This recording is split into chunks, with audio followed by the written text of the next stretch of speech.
તો રેશમા પટેલ અમારી સાથે ફોન પર જોડાઈ ગયા છે। રેશમાબેન, આપનું સ્વાગત છે ઝી 24 કલાકમાં। રેશમાબેન, એક વિડીયો સામે આવ્યો છે, મહિલા પીએસઆઈ છે કે જેમણે ચિંતા કરી છે સમાજની કે અમારે જ્યારે ટાર્ગેટ પૂરો કરવાનો હોય ને અમે જઈએ ત્યારે કેટલાક નશો કરેલી હાલતમાં અમે યુવાનોને પકડતા હોઈએ છીએ, તેમાંથી 15માંથી 10 યુવાનો એ પાટીદાર સમાજના હોય છે। શું કહેશો આ વિડીયોને લઈને? બેન, દારૂની વાત આવે ત્યારે ઘણા બધા વિષય ઉપર ચર્ચા કરી શકીએ।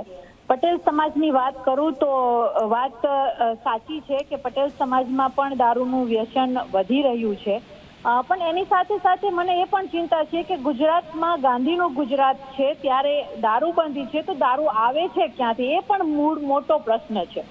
ટાર્ગેટ પૂરા કરવા પકડે છે એ પણ દુઃખદ વાત છે ને, કે ન્યુસન્સને ખતમ કરવા માટે કાર્યવાહી થવી જોઈએ, માત્ર ટાર્ગેટ પૂરા કરવા માટે નહીં। તો આપણે સૌ જાણીએ છીએ, તંત્રની પણ જે પણ કઈ મજબૂરી છે એ પણ જાણીએ છીએ।